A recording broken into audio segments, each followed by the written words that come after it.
Unspoiled Network podcast. This is Spoil Me, covering Red Rising, Book 2, Chapters 30 through 34, Gathering Storm, Coup, Die Young, A Dance, and Blood Brothers. In these chapters, kiddos, I cannot believe that Darrow told his secret to somebody else and it wasn't any of his peers. I'm sure it's fine. It's probably fine. But I've got to be honest, I feel a bit of a way about it. Welcome to Spoil Me.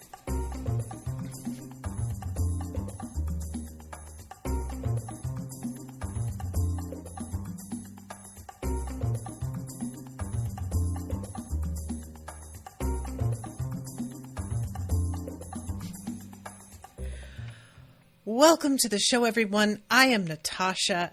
Thank you very much. Actually, I was about to credit Ashley, but I just realized it's a new person today. Sophia, I don't think you've commissioned an episode before. Lovely to see you. Thank you so much. Appreciate you getting involved on this show. So, guys, this was a series of really surprising moments to me. I never thought we were going to have Darrow telling his secret this quickly to somebody else, and it never even occurred to me that he was going to tell it to somebody who was like supposed to be technically a subordinate. I don't really know why this is so shocking to me. I think that it's the fact that this could be used against him so easily for gain that I know golds are more likely, if anything, to do that than an obsidian would be.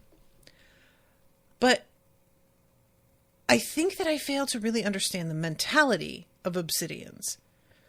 Because, I'm thinking about them in terms of the class system that we have today. And in this class system, somebody who was a sort of inferior who got this inside info could fancy themselves potential... What's the word I want? They could be a candidate for, elevation to a new rank for sharing the information. This is something that I think about a lot because in the Phryne Fisher detective books, which they have a lot of problems, but she also has some really great points in them. One of my favorite bits is how much Phryne Fisher hates to deal with middle-class clients.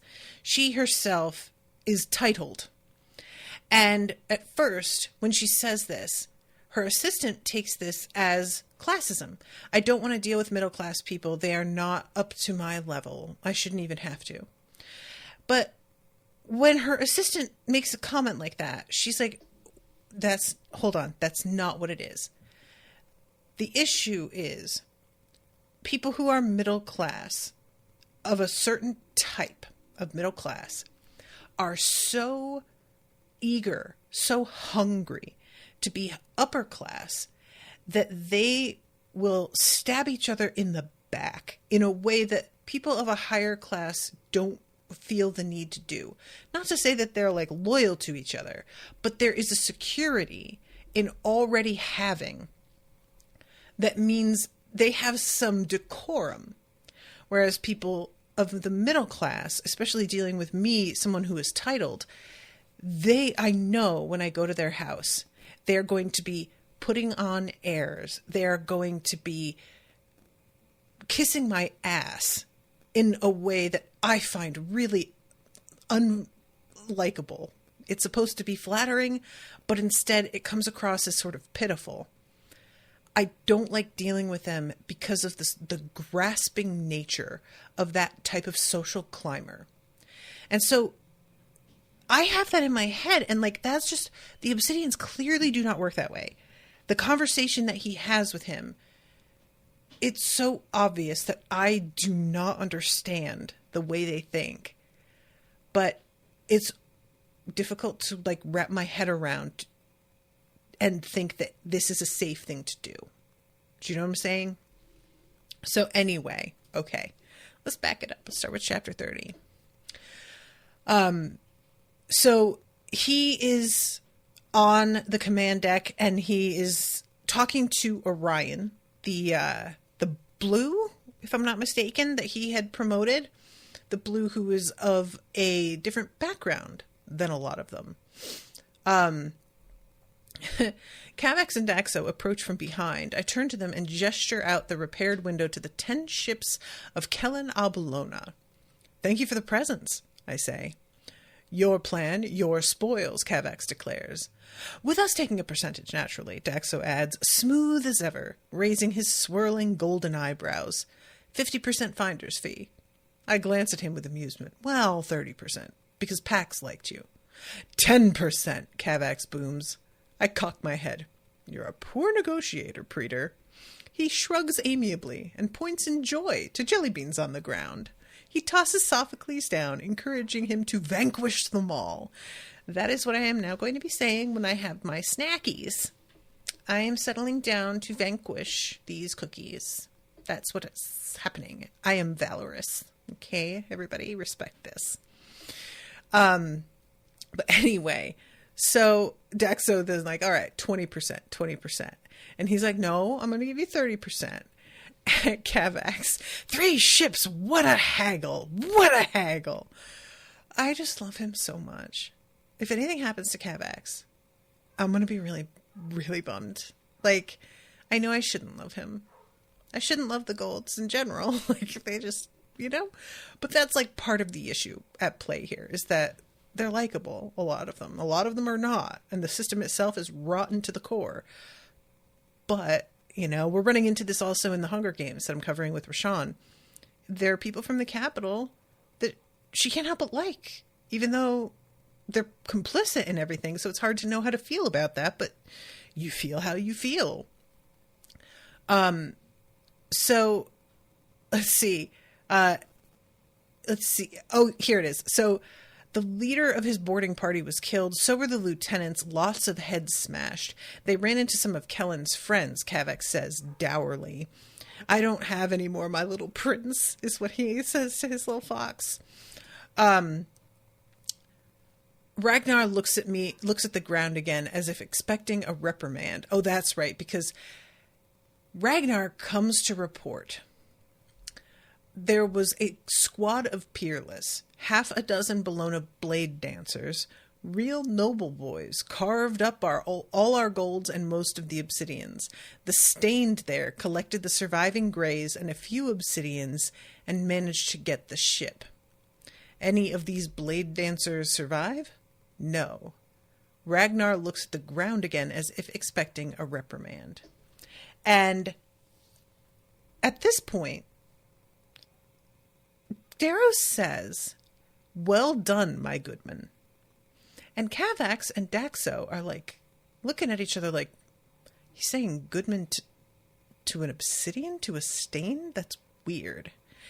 And all I could think was, Darrow, you just got a talking to about seeming too much like a Democrat.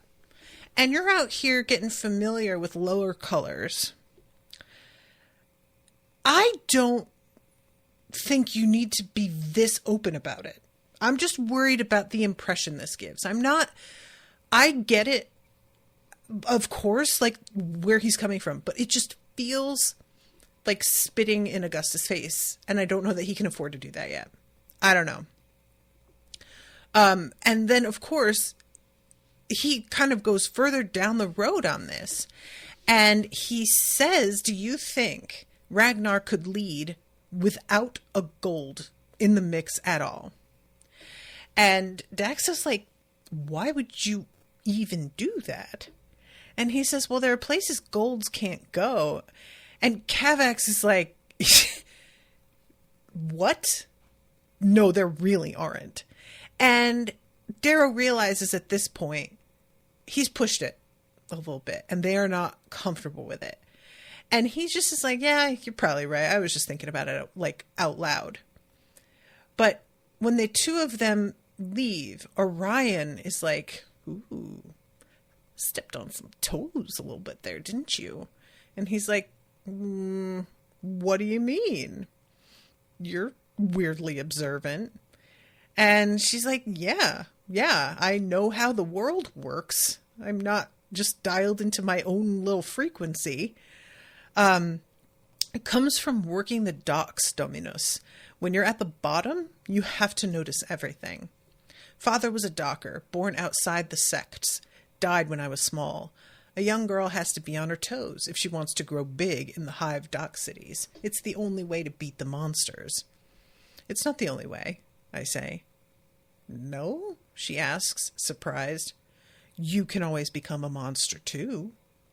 Orion turns from the viewport to look up at me. Fierce intelligence burns behind her arctic eyes. And there's the beauty of space, 1 billion paths to choose. And I am just really interested in her. Look, show of hands here.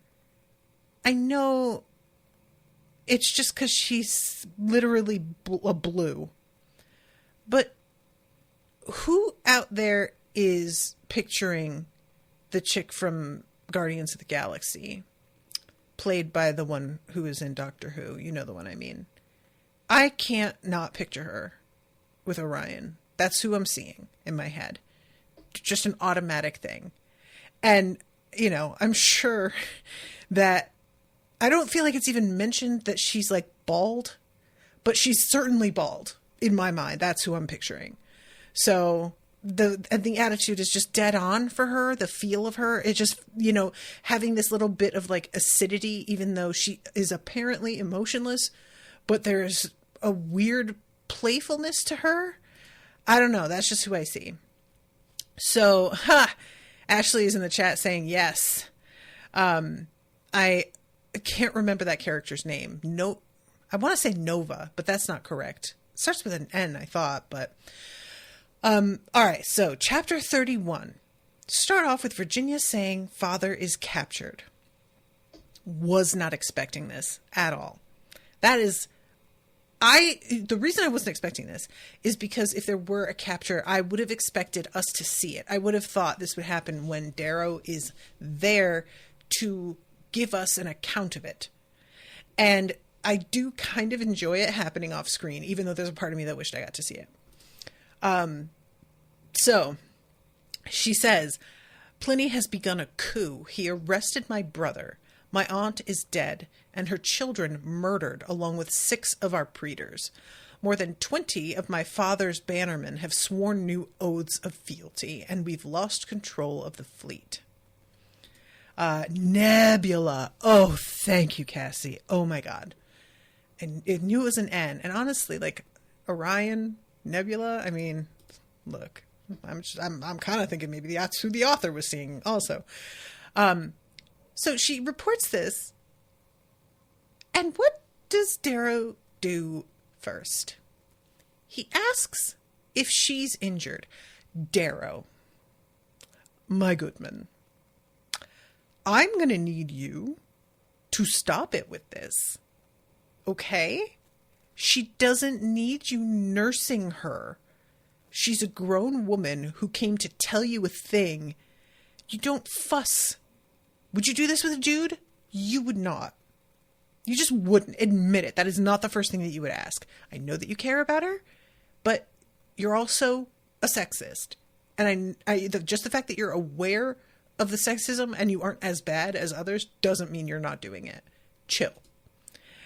And rightfully, she just says injured as if that could matter. They killed my men. And I'm like, yeah, dude, come on.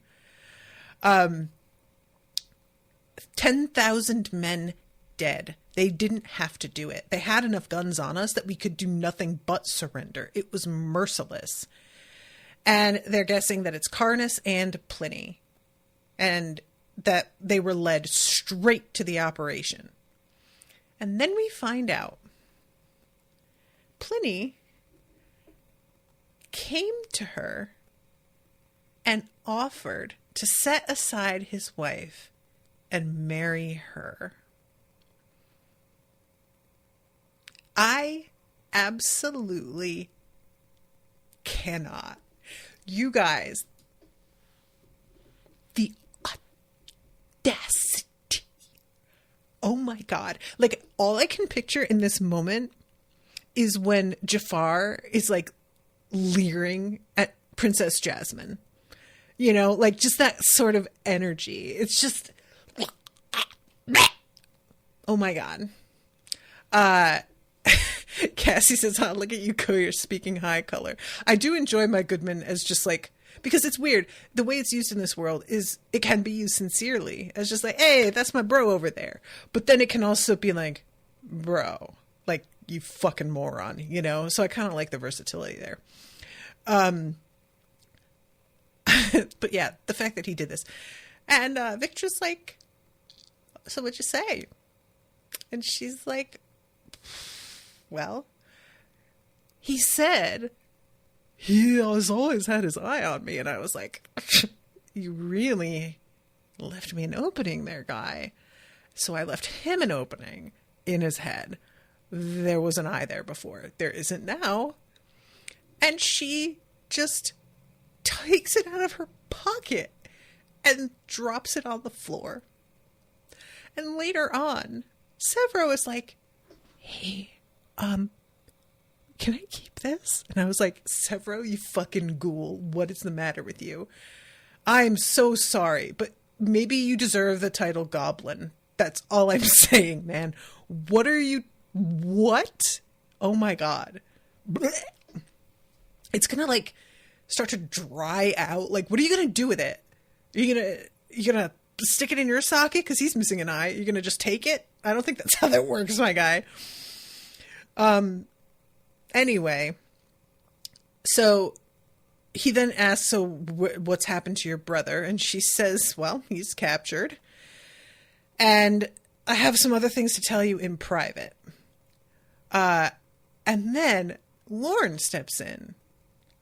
Well, in due time, my lady, you've been through a trial. Perhaps you should find rest, and we could, the Howlers and I, back away from Lorne. I cackled out loud. I was cooking in my kitchen, and this happened, and I literally went, yeah, you better. You had better. And he immediately realizes his mistake. She says, rest? Why would I need rest? And he immediately says, my mistake. Yes, it was. But good on you for seeing that quickly. I'm sorry, that's just really funny to me.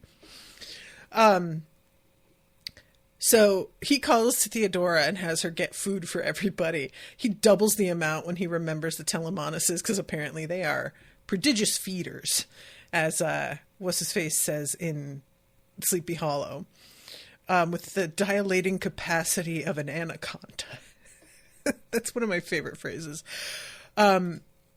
So at this point, he says, like, okay, this other ship that's been damaged, put it at the airlock. And the Orange is like, it can be salvaged. Are you sure? And when he asks this, it gives Darrow an idea. And he's like, did they let you escape? Do you think that they're using you to track? Like, and she's like, fuck, that's it. Yeah. And it's really interesting. As they're coming to the same conclusion, Lorne is watching them and thinks they've already had this conversation because they're so in sync that they don't really need to talk so much as they just prod one another's minds, and they can trust that the other has reached the same conclusion as them, and they just move to the next topic. They don't have to like hash it out Do you know what I'm saying? It's really interesting. And so he's like, did you discuss this earlier? And Mustang is like, what? We're talking about it right now. What do you mean? And Severo's like, don't worry about it. I know it seems weird, but this is how they are. I love it when Severo claps him on the shoulder. Lorne stares at Severo's dirty hand. The fingerless glove is covered with mashed potatoes and brown gravy. Severo's broad smile fades, and he sheepishly withdraws his hand.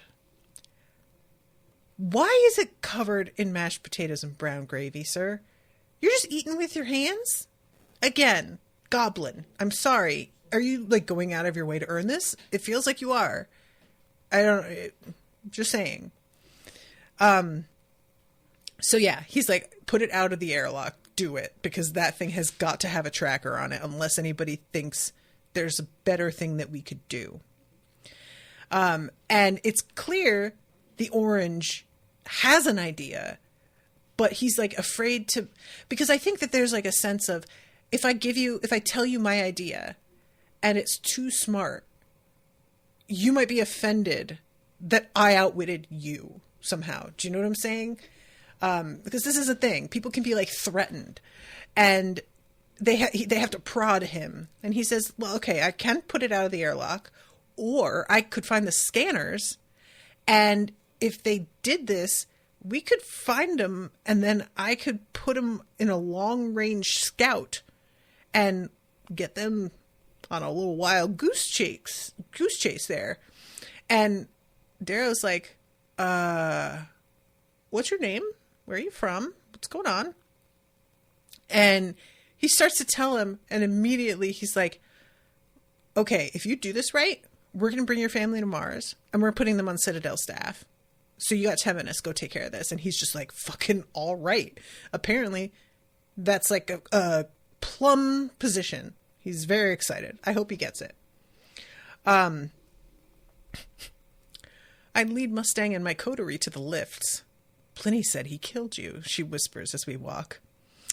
Ajan Bologna fleet waited for us, just like we thought they would. I grin sideways at her, then pull up my data pad. Orion, take command of the fleet. I want us far from this sector before we have more company. Severo, summon the Telumanuses. I want them in the... Severo? And this is when he asks if he can have it. Collecting the set, hopefully. Oh, gross. Okay, so 32. They go to the med bay and they find Roke with Tactus' body. I really didn't appreciate Roke's whole attitude here. It really bums me out. And it's frustrating because Darrow is watching Roke lose faith in him, and there are things that he could do that he isn't doing.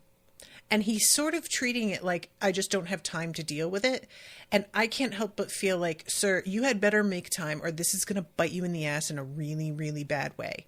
Like, this dude could turn on you, genuinely turn on you, in a way that could hurt you so badly. And I don't know if he's really... like mentally even there, but I wish you would act as if he were, because you do have some time. You could talk to him, and I'm not saying it would happen in one conversation, but I want him to put more effort into it than he is. It's really bothering me.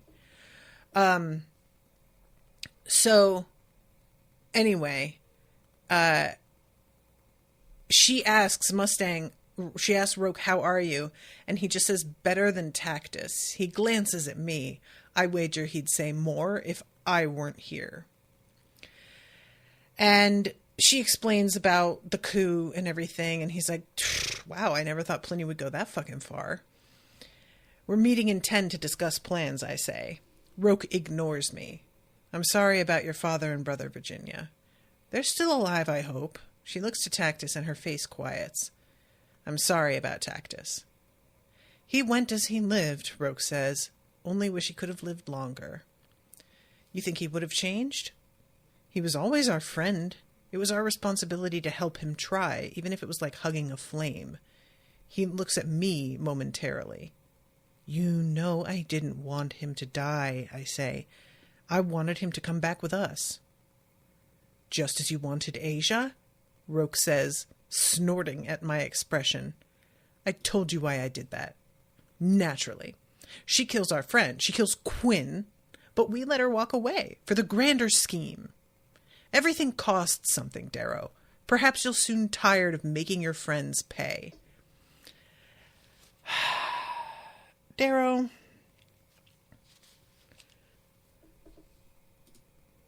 why do you think he's not ultimately still going to go after Asia? You are really letting her death completely twist your brain, and you have got to start to get it under control, because you're better than this. It's embarrassing. I'm embarrassed for you. The accusations and the assumptions you are making. And he says that we're running out of friends. We're not all as tough as you. Not all of us want to be warriors. And in Darrow's head, he's like, he keeps seeing this as like a fucking choice.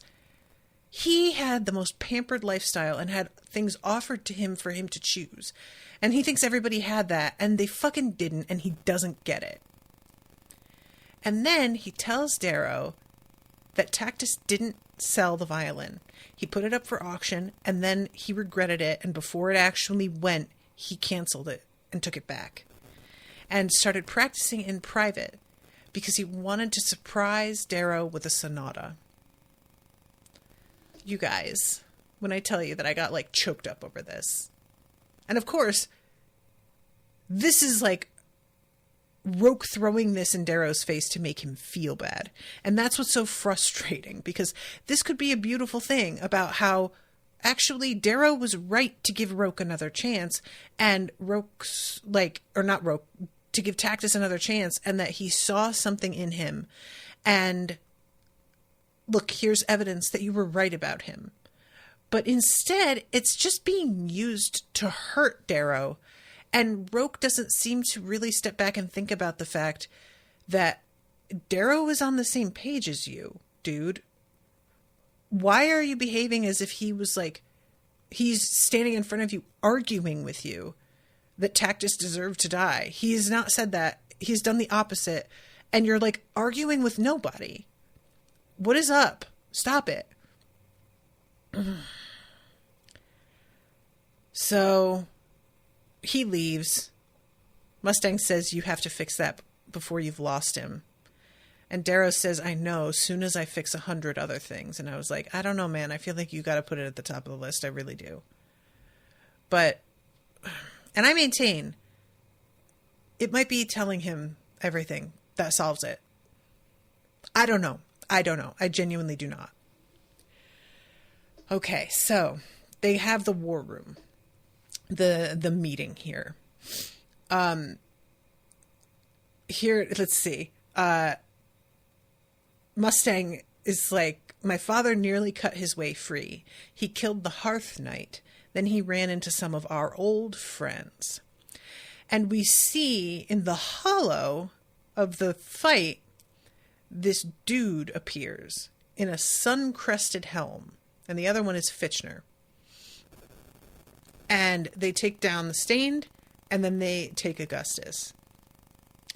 And Lauren's like, who's that in the sun armor? And she doesn't answer. And they're like, it's Cassius.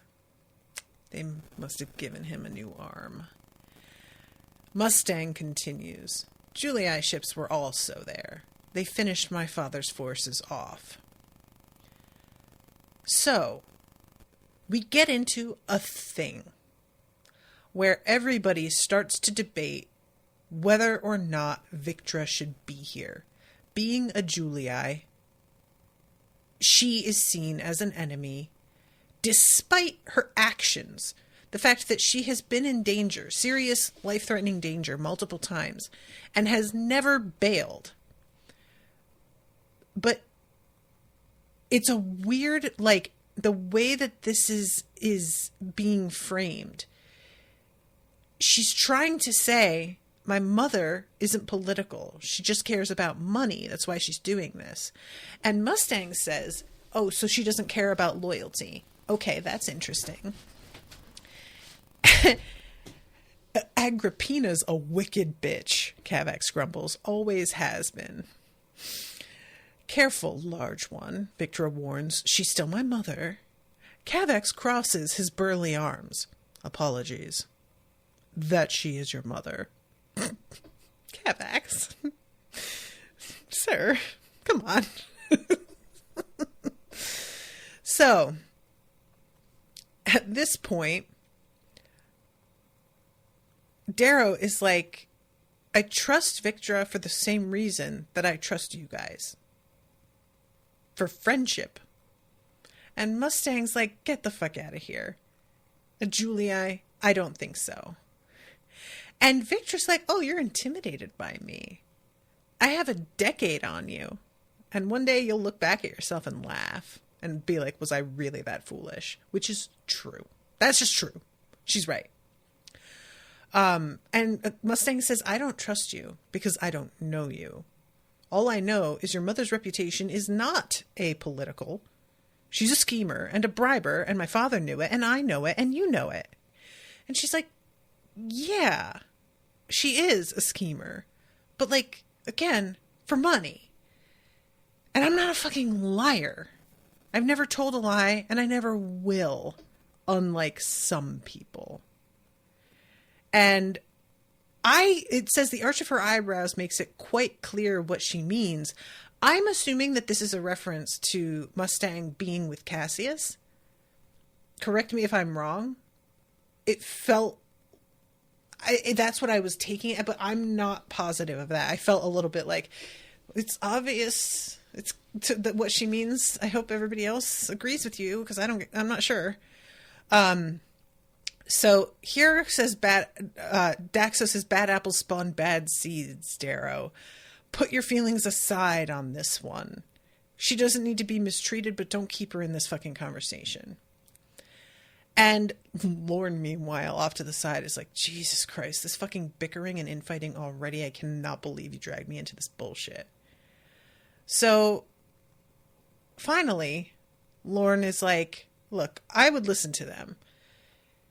Better safe than sorry. Just confine her to her quarters and do the thing. And Victra is like, dude, you don't even fucking know me.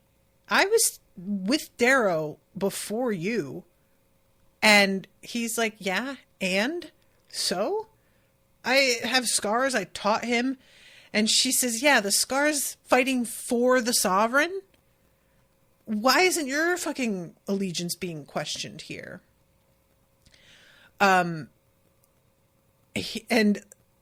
finally, he says, the Julii are just traitors, not traitors, traders. And she's like, and my name has nothing to do with who I am. But Lorne says snakes beget snakes. Your mother was a snake. She begat you. Ergo, you are a snake. And it's just so... it's so fundamental. It's so, like, basic. I'm surprised to hear this coming out of Lorne's mouth, I'll be honest. I thought he was better than this. I was disappointed in him.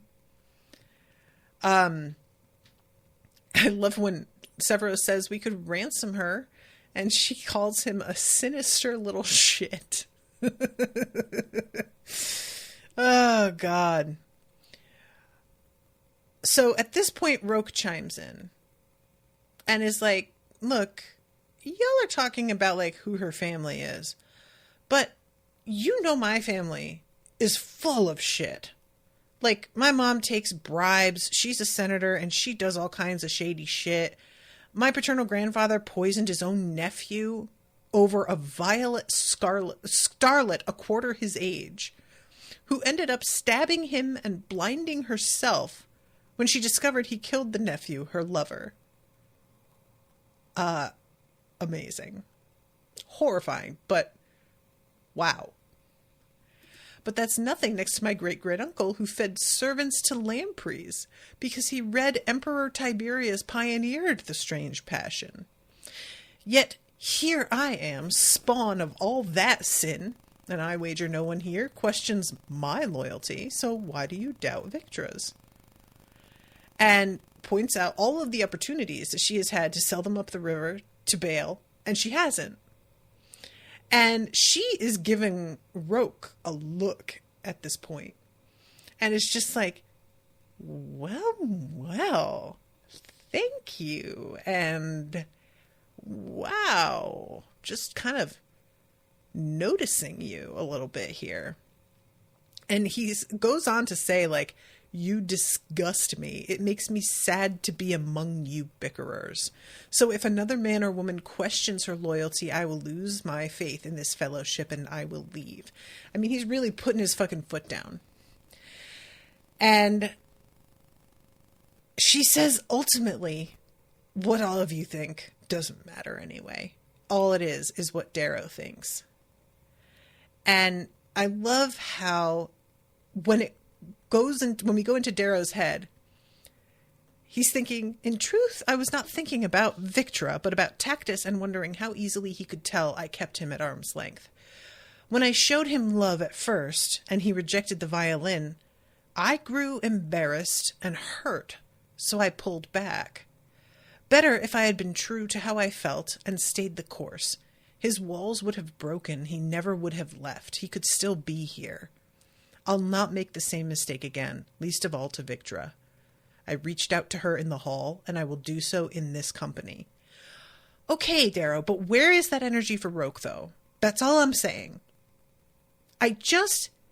Roke is the deciding factor here in getting everybody else to shut the fuck up. Ultimately, it's Darrow's decision, but Roke is the one stopping the conversation in its tracks.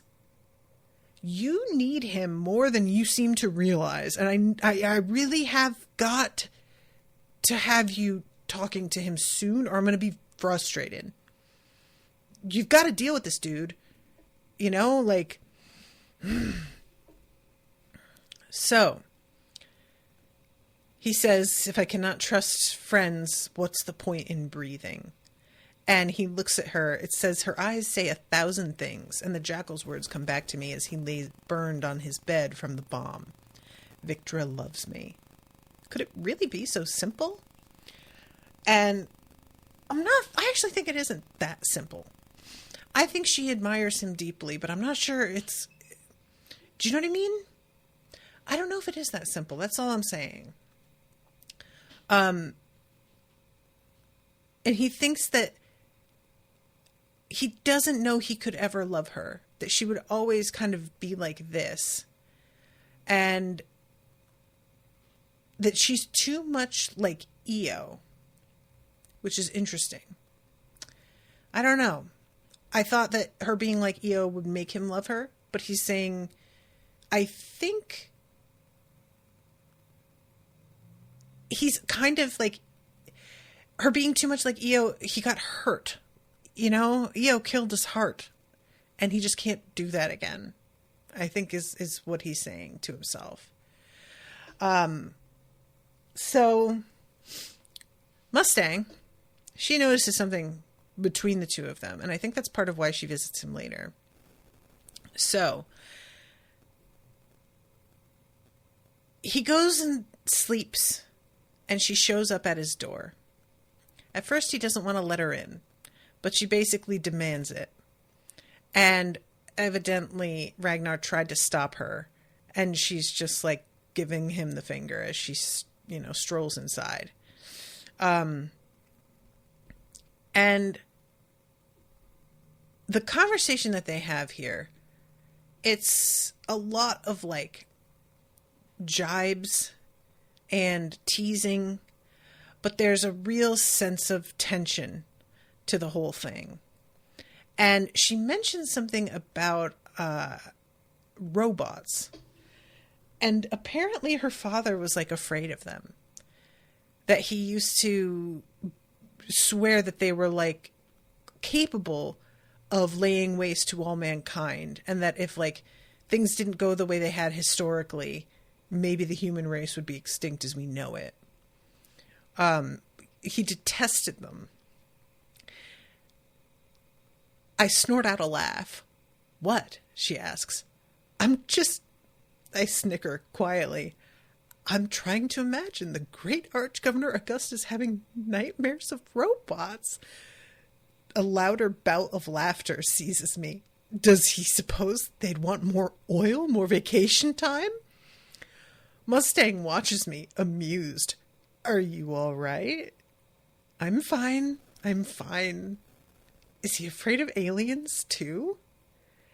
And she says they're out there, and he thinks what she means is like, there's proof of them that you don't know about.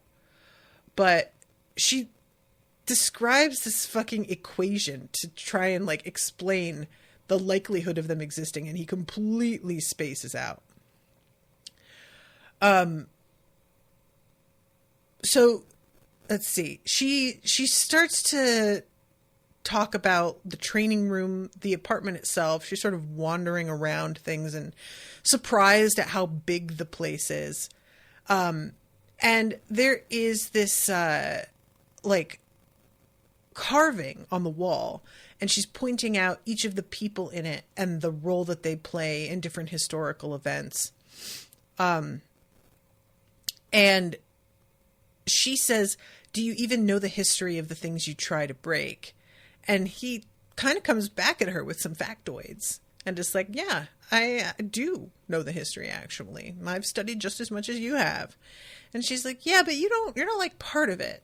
It always feels like you're sort of outside looking in. And I don't know, maybe it was like growing up away from the central like culture of Golds that made you this way. And he tells her, you're also an outsider. I've read the dissertations you've written.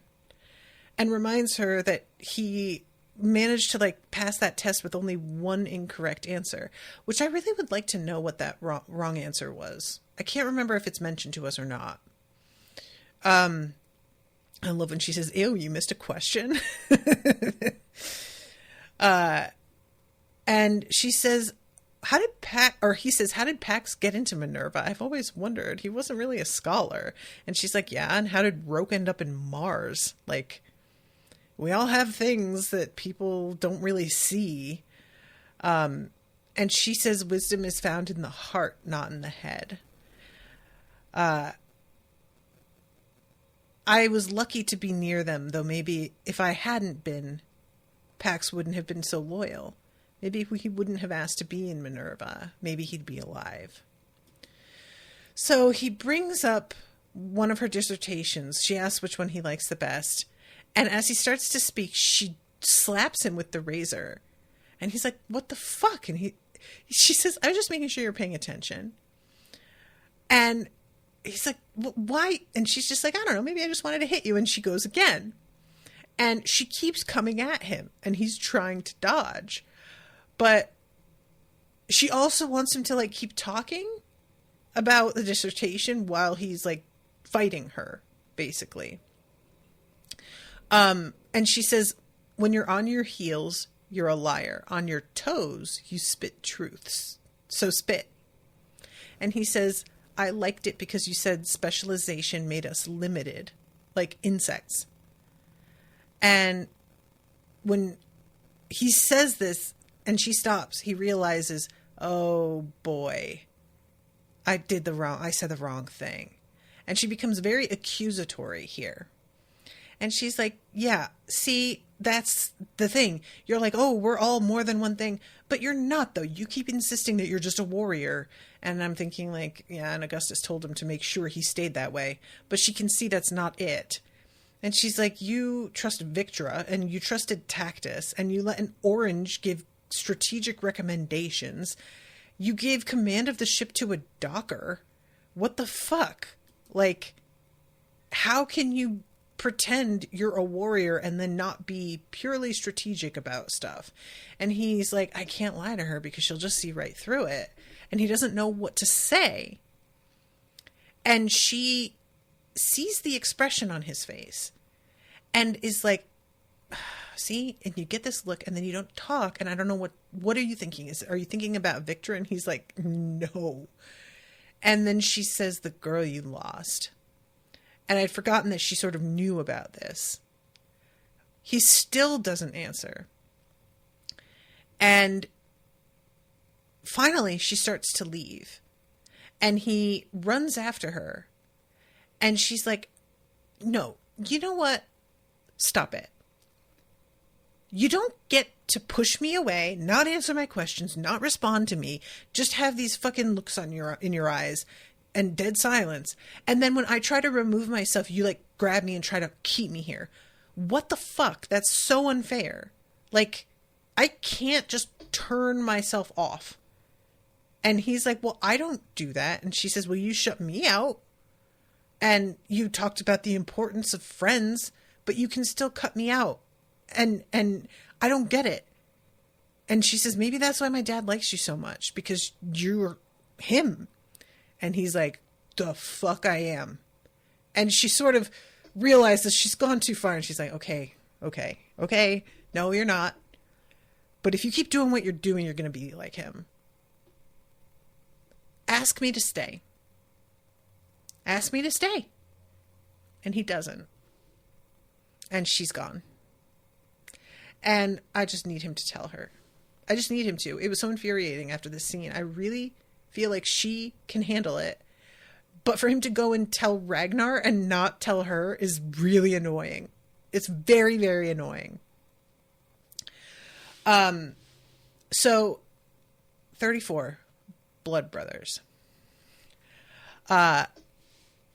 Lorne's scouts capture the camel vessel as it brings foodstuffs to Pliny's fleet, gathered around Hildis Station, a star-shaped hub of trade and communications on the fringes of the asteroid belt, between the orbit of Mars and Jupiter.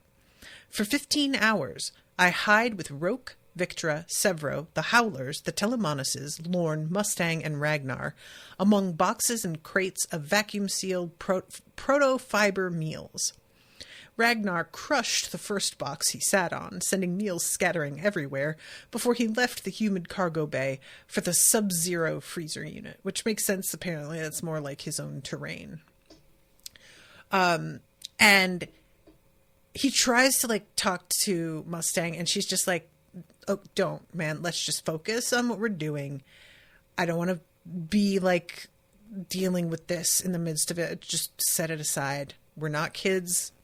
We won't sulk. Let's do what we're going to do. And there's a moment where Lorne is over here talking about, he can see Darrow staring at her and is like, oh, love, I'm too old. I tried to get it to work last month and doesn't.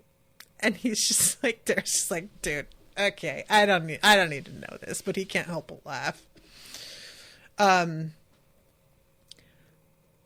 Let me return the favor to you. The key today will be tact. The praetors, legates, and bannermen you attempt to woo are not fools, and they do not suffer fools. Pliny has given them valid argument. He's aligned their interests with his. You must counter with the same. Pliny is a leech, a liar, and that makes him dangerous. Liars make the best promises. That was an interesting point. Honestly, like, it's such a simple statement, and it's like not deep or anything, and yet I still was sort of like, ooh.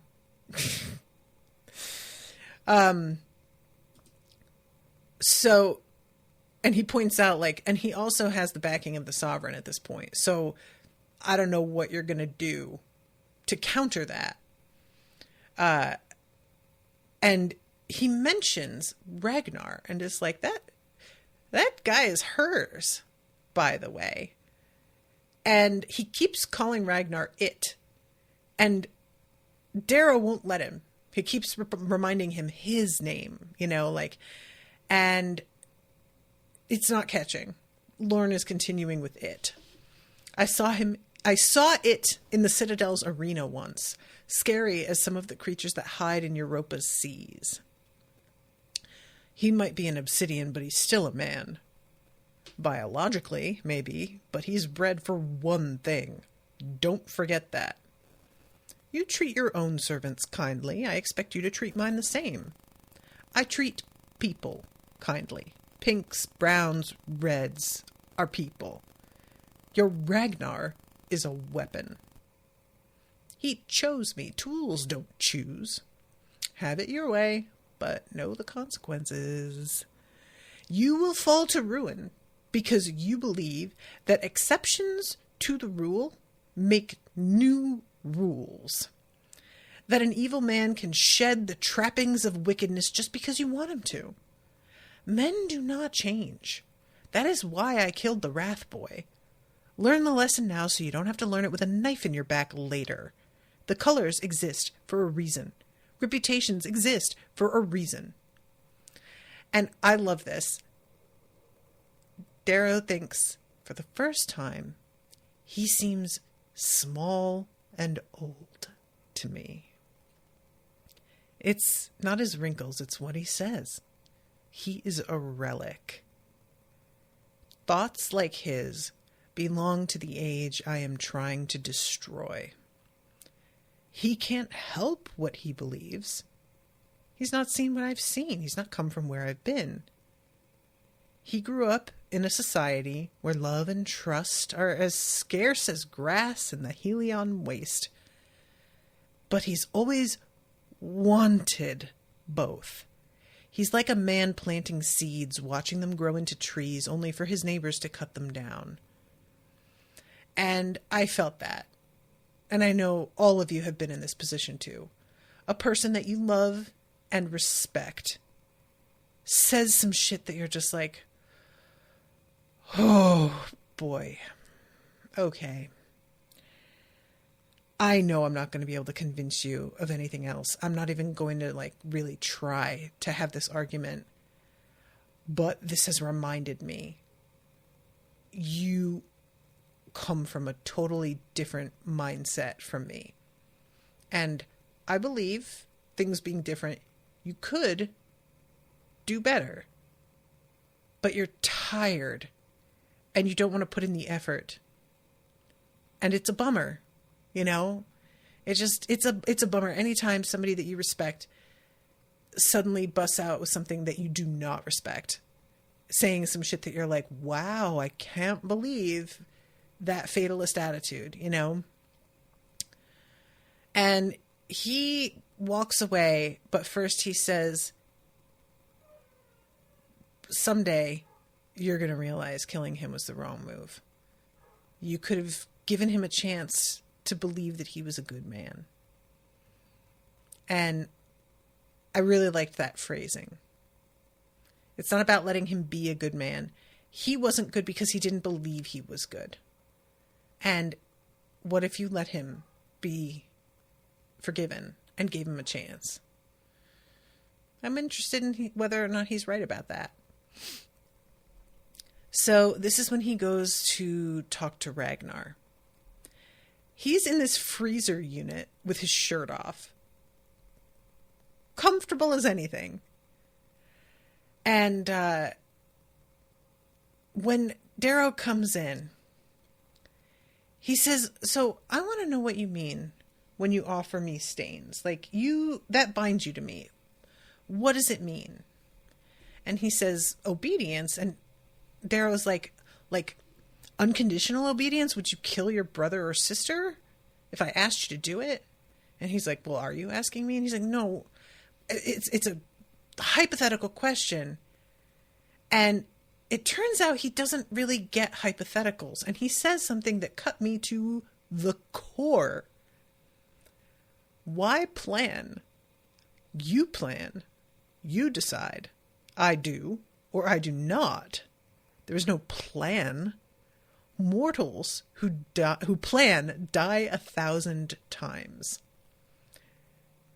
Oh my God. I'm sorry. I'm going to need a second. Jesus Christ. Oh, I felt like I had taken a bullet. That was so harsh. And it's not you know what I'm saying? But it just, it's not true. Not exactly, but it's not untrue. It's just really gave me something to think about. That's all I'm saying. So finally Darrow's like, so what do you want? And he's like, want? I don't do that. Gold plans. Gold wants. Wanting is your heartbeat.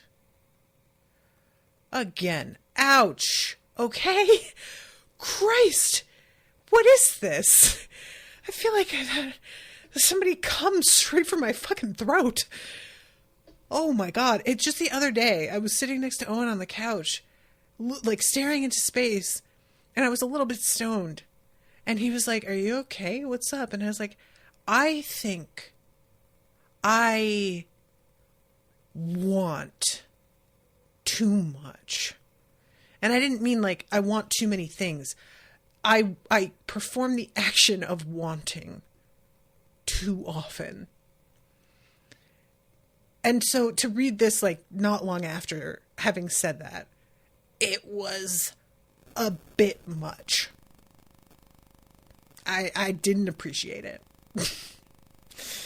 Oh, God. I'm sorry. Cassie said in the chat, I missed it. For context on the Orange's Scyther's excitement at Darrow's offer, he said his family is still on the moon where the Sovereign rules.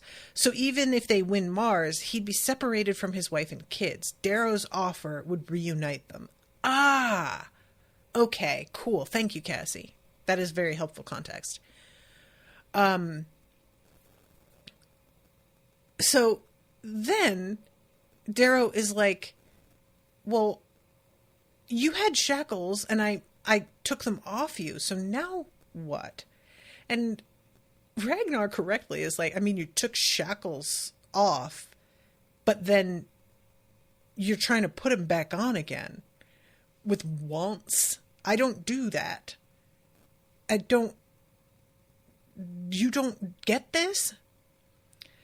And Darrow says, you make yourself look dumber than you really are. And he's like, there it is. When I offered Staines, I bound myself to you forever, till nothing. And we get a little, like, info here about the way things are with how they have treated obsidians and how golds have set themselves up to look like gods. This is horrifying. We take their strong, we leave their weak. We send violets with tech to make lightning shows on hillsides. We sow famine, then descend with food. We send plagues, then bless them with yellows to heal their sick and cure their blind. We have carvers seed monsters in their oceans and griffins and dragons in their mountains, and when we are displeased, we destroy their cities with bombardments from orbit. We make ourselves their gods, and then we bring them into our world to serve our greedy aims. We want, they obey. Well, that's grim. Yes, I'm aware. I could probably just use that as my fucking summary for every section that I cover. But when Darrow offers freedom, he literally flinches and recoils and says, freedom drowns. And when he tries to say, swim, one brother to another, he's like, you don't get it. We're not brothers. And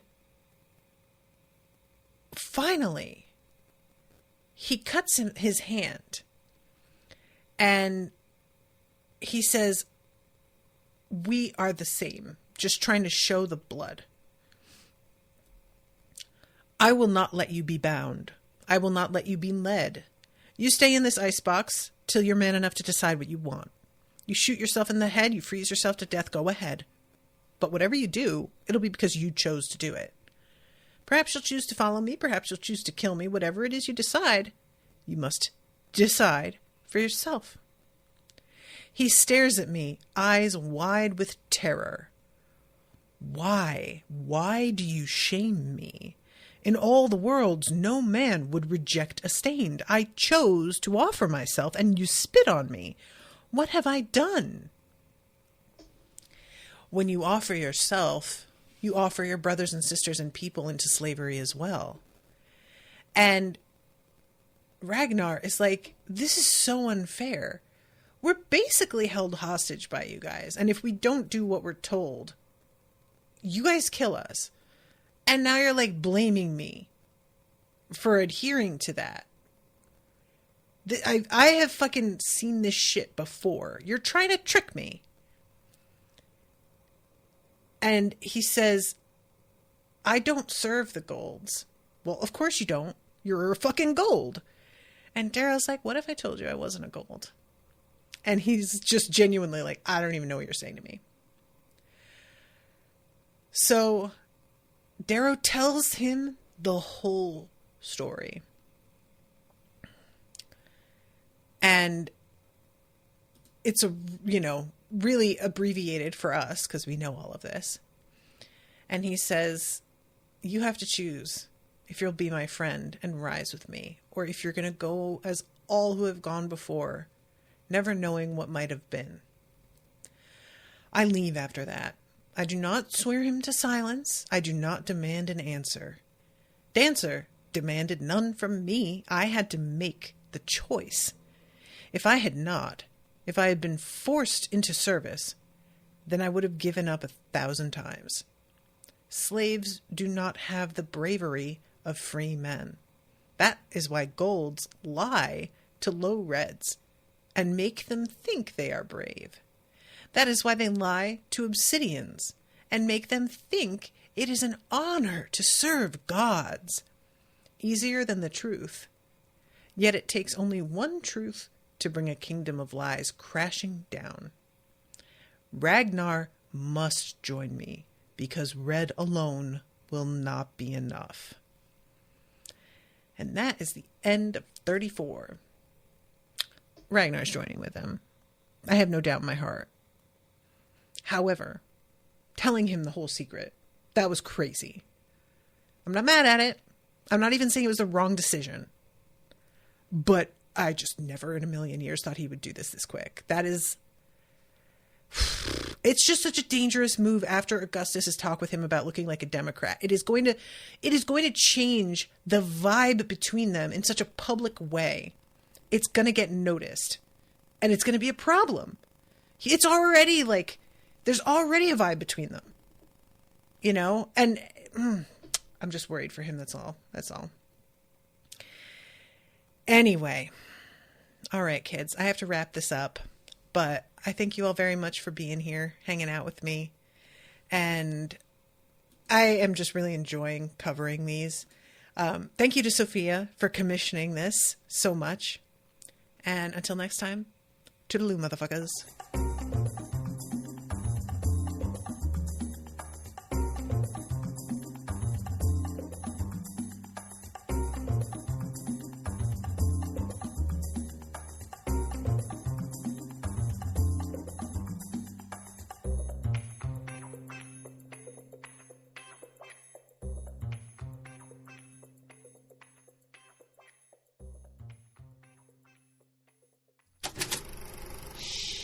That was an Unspoiled Network podcast.